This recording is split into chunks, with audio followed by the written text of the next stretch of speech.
कोई बहुत रौबदार और असरदार मंत्रालय उनको नहीं दिए गए, जबकि इससे पहले अगर खट्टर सरकार में देखा जाए तो वो स्वास्थ्य मंत्री रह चुके थे, दूसरे टर्म में वो गृह मंत्री भी रह चुके थे। यानी कि बड़े बड़े ओहदों पर काम करने के बाद सिर्फ खानापूर्ति के लिए उनको जो मंत्रालय है वो दिए गए। इसी बात को लेकर शायद अनिल विज खफा भी हैं और ये कहते हुए नजर आते हैं कि भाई जब से नायब सिंह सैनी मुख्यमंत्री बने हैं उसके बाद से लगातार उड़न खटोले पर यहाँ से वहाँ घूमते हुए नजर आ रहे हैं। काम की चिंता उनको ज़रा भी नहीं है। उसके बाद क्या अनिल विज को देना पड़ेगा मंत्री पद से इस्तीफा? क्या अनिल विज होंगे भारतीय जनता पार्टी से बाहर? दर्शकों, सीएम नायब सिंह सैनी के खिलाफ बगावती तेवर दिखाकर अनिल विज फंसते हुए नजर आ रही हैं और पार्टी ने उन्हें नोटिस थमा दिया है। कारण बताओ नोटिस। उन्हें 3 दिन का समय दिया गया है कि आखिर आपने किस आधार पर सीएम नायब सिंह सैनी के खिलाफ टिप्पणी की और इसका जवाब आपको 3 दिन के भीतर देना है, वरना पार्टी कड़ा एक्शन ले सकती है। ये मुद्दा काफी गंभीर इसलिए भी है क्योंकि हरियाणा में हाल ही में विधानसभा के चुनाव हुए, भारतीय जनता पार्टी ने जीत हासिल की, सरकार बनाई, लेकिन मुख्यमंत्री चेहरे को लेकर अनिल विज लगातार बगावती तेवर दिखा रहे थे। समझा बुझाकर भारतीय जनता पार्टी ने सरकार तो बना ली, लेकिन सरकार गिराने की कोशिश में इस वक्त अनिल विज लगे हुए हैं। जिस तरीके से अपने ही मुख्यमंत्री के खिलाफ बयानबाजी कर रहे हैं, अपने ही तमाम जो नेता हैं उनकी कार्यशैली पर सवाल उठा रहे हैं। ऐसे में बड़ा सवाल कि अनिल विज के मन में चल क्या रहा है? क्या किसी और पार्टी से उन्हें ऑफर मिल रहा है? किसी और पार्टी के इशारे पर काम कर रहे हैं?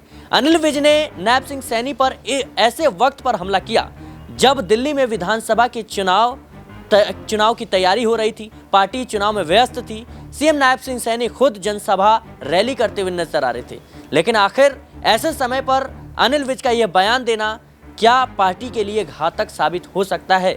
और इसको देखते हुए कहीं ना कहीं भारतीय जनता पार्टी के शीर्ष नेतृत्व ने अनिल विज को बाहर करने का मन बना लिया है। उनको अब मंत्री पद से इस्तीफा देने पड़ेगा। ये तमाम सवाल है अनिल विज को लेकर, बात करेंगे। मेरे साथ हमारे सहयोगी अमन सर मौजूद हैं। सर, आपका बहुत बहुत स्वागत है। सर, जिस तरीके से जब से सरकार हरियाणा में भारतीय जनता पार्टी की बनी है, अनिल विज जो है लगातार लंबे समय से मुख्यमंत्री पद के दावेदार भी रहे हैं और विवादों में भी रहे हैं। अपनी ही सरकार के खिलाफ कहीं ना कहीं इस तरह के बयान देना कि जब से मुख्यमंत्री की कुर्सी पर नायब सिंह सैनी बैठे हैं तब से उड़न खटोले जैसे उड़ रहे हैं। क्या लगता है आपको कि कहीं ना कहीं नोटिस जब मिला है अब उनके साथ जो है बड़ा खेल होता हुआ नजर आएगा? देखिए, बिल्कुल अनिल विज को लेकर शुरुआत से ऐसा लग रहा है कि उनके अंदर की जो चाह है वो कहीं ना कहीं मुख्यमंत्री के पद पर बैठने की रही है। आप ज़रा देखिए, जब से मुख्यमंत्री पद को लेकर जब कह सकते हैं खट्टर के बाद पूरे का पूरा माहौल जब बदला, उसमें भी अनिल विज का नाम सबसे आगे चल रहा था कि भाई उनको मुख्यमंत्री बनाया जाना चाहिए। मीटिंग में पहुँचते हैं, बड़े उत्सुकता के साथ में पहुँचते हैं कि भाई मुझे जो है मुख्यमंत्री का जो पद है वो मिलने वाला है। वहाँ मीटिंग होती है, मीटिंग में जब नाम निकल कर सामने आता है तब पता चलता है कि वो नाम उनका नहीं बल्कि नायब सिंह सैनी का है। मज़े की बात आप देखिए कि जब नाम अनाउंस हो जाता है और इतना गुस्से में वो आ जाते हैं कि मीटिंग छोड़कर प्राइवेट गाड़ी से अपने घर वापस चले जाते हैं। उसके बाद नायब सिंह सैनी सरकार में उनको कोई जो मंत्री पद भी नहीं मिलता। हालांकि 5 महीने की सरकार थी, लेकिन उसके बावजूद भी अनिल विज को नज़रअंदाज कर दिया जाता है। चुनाव होते हैं, चुनाव लड़े जाते हैं, अनिल विज जीत दर्ज करते हैं और जीतने के बाद भी वो एक बात कहते हुए नजर आते हैं कि मेरी ही पार्टी के लोगों ने मुझे हरवाने का काम किया है। और ऐसे में मुख्यमंत्री नायब सिंह सैनी का नाम बाकायदा लेते हुए कहते हैं कि वो विरोधी प्रत्याशी के साथ में नजर आए थे, यानी कि वो मुझे हरवाना चाहते थे। ये उनकी मंशा थी। इस तरह का बड़ा आरोप एक तरीके से नायब सिंह सैनी के ऊपर अनिल विज लगा देते हैं। अब जरा उनका बयान देखिए।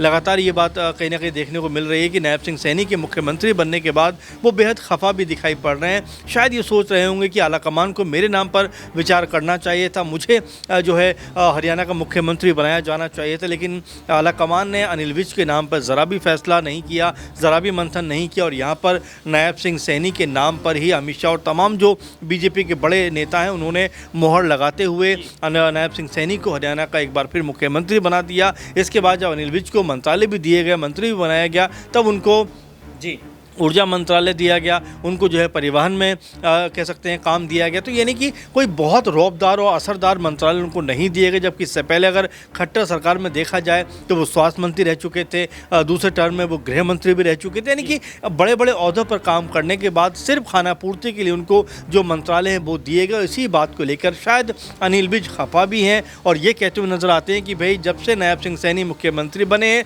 उसके बाद से लगातार उड़न खटोले पर यहाँ से वहाँ घूम घूमते हुए नजर आ रहे हैं, काम की चिंता उनको ज़रा भी नहीं है। उसके बाद जब नायब सिंह सैनी के कानों में ये बात पहुंचती तो कहते नहीं, ऐसी कोई दिक्कत की बात नहीं है, हमारे बीच सब कुछ ठीक ठाक है। तो ये जो तमाम चीज़ें निकल कर आ रही हैं सिराज, ये बता रही हैं कि हरियाणा बीजेपी के अंदर सब कुछ ठीक नहीं है और हो सकता है कि आने वाले दिनों में यहाँ पर कोई बड़ा फेरबदल होता हुआ दिखाई पड़े। सर, जिस तरीके से देखा जाए तो नायब सिंह सैनी के खिलाफ कहीं ना कहीं इस तरह के बयान देना और जो प्रदेश अध्यक्ष हैं बीजेपी के मोहनलाल बड़ौली, उनके खिलाफ इस तरह का बयान देना कि उनको इस्तीफा दे देना चाहिए था, जब तक इस पूरे मामले की मोहनलाल बड़ौली पे किस तरीके से जो रेप का मामला है वो चल रहा है, तो कहीं ना कहीं देखा जाए तो बीजेपी के जितने बड़े लीडर हैं जो कह सकते हैं कि या तो मुख्यमंत्री हैं या आने वाले समय में मुख्यमंत्री बन सकते हैं, उन नेताओं पर सीधा हमला बोलते हैं अनिल विज।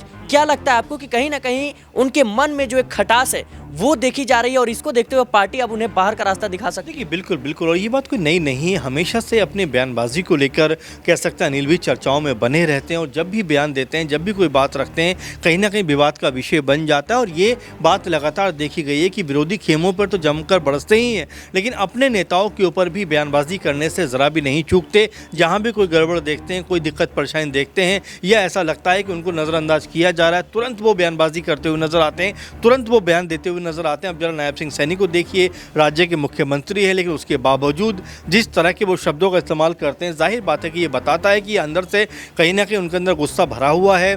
अंदर कहीं ना कहीं अंदर खाने में उनके ये बात चल रही है कि भाई मुख्यमंत्री तो मुझे बनाया जाना चाहिए था, लेकिन नायब सिंह सैनी को क्यों मुख्यमंत्री बना दिया। ये तमाम जो चीज़ें हैं वो लगातार उनको पिंच भी कर रही हैं, क्योंकि इससे पहले राव इंद्रजीत ने भी ये बात कही थी कि भाई वो मुख्यमंत्री के सबसे बड़े दावेदार हैं। तो ऐसे में जो ये बड़े बड़े नेता हैं, खासकर जब इनको इग्नोर किया जाता है, क्योंकि नायब सिंह सैनी की अगर हम जो पॉलिटिकल करियर को देखें तो बहुत बड़ा लंबा चौड़ा नज़र नहीं आता। मुश्किल से 10-12 साल का उनका पॉलिटिकल करियर है। इससे पहले अगर हम अनिल विज की बात करें तो 90 के ज़माने से लगातार वो एक्टिव हैं। 6-7-8 बार वो एमएलए रह चुके हैं, जैसे मैंने कहा कि कई महत्वपूर्ण पदों पर काम कर चुके हैं। तो ये उनको कहीं ना कहीं परेशान ज़रूर करता होगा कि भाई इतना अनुभव होने के बावजूद भी, इतना समय देने के बावजूद भी, जब मुख्यमंत्री बनाए जाने की बारी आती है तो उनके नाम पर नहीं बल्कि किसी और के नाम पर मोहर लग जाती है। इसी बात को लेकर वो खफा भी नज़र आते हैं। जी बिल्कुल, लेकिन सर सवाल इस बात को लेकर उठ रहे हैं कि क्या अनिल विज के इस बगावती तेवर से पार्टी जो है वो असमंजस की स्थिति में है और इसको देखते हुए कहीं ना कहीं जो बीजेपी का शीर्ष नेतृत्व है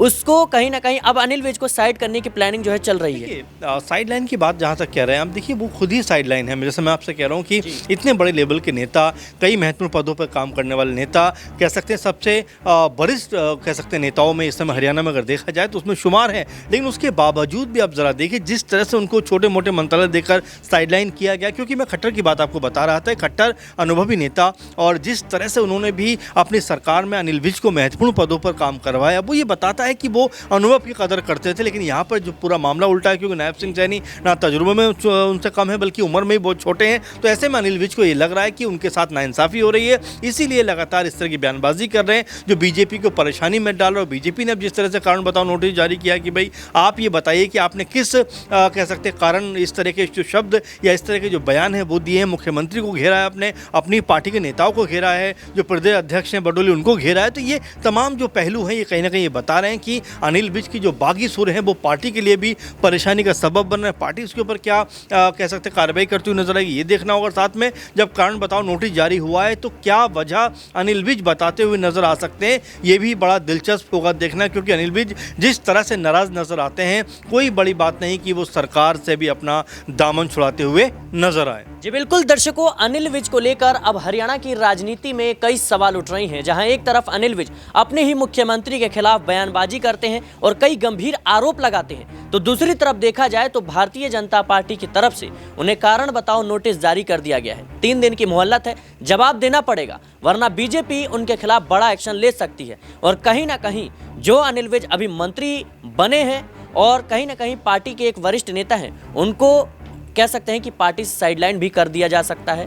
मंत्री पद पे भी कहीं ना कहीं भारतीय जनता पार्टी बड़ा फैसला ले सकती है, क्योंकि देखा जाए तो अनिल विज का पूरा कार्यकाल विवादों में ही रहा है। ज़्यादातर वो अपने ही नेताओं को घेरते हुए नजर आते हैं और जहां एक तरफ भारतीय जनता पार्टी दिल्ली चुनाव, बिहार चुनाव, उत्तर प्रदेश के 2027 के जो चुनाव है उसकी तैयारी में जूझ रही है, तो दूसरी तरफ उन्हीं के पार्टी के नेता लगातार बगावती तेवर दिखा रहे हैं। और बीजेपी कभी नहीं चाहेगी कि ऐसे बड़े पदों पर बैठे हुए नेता उनकी पार्टी के लोगों पर सवाल खड़े करें और पार्टी के कार्यशैली पर कहीं ना कहीं सवाल खड़े करें। फिलहाल इस मुद्दे को लेकर आपकी क्या राय है, कमेंट बॉक्स में जरूर बताएं। देश और दुनिया की तमाम खबरों के लिए बने रहें नेक्स्ट 9 न्यूज़ के साथ।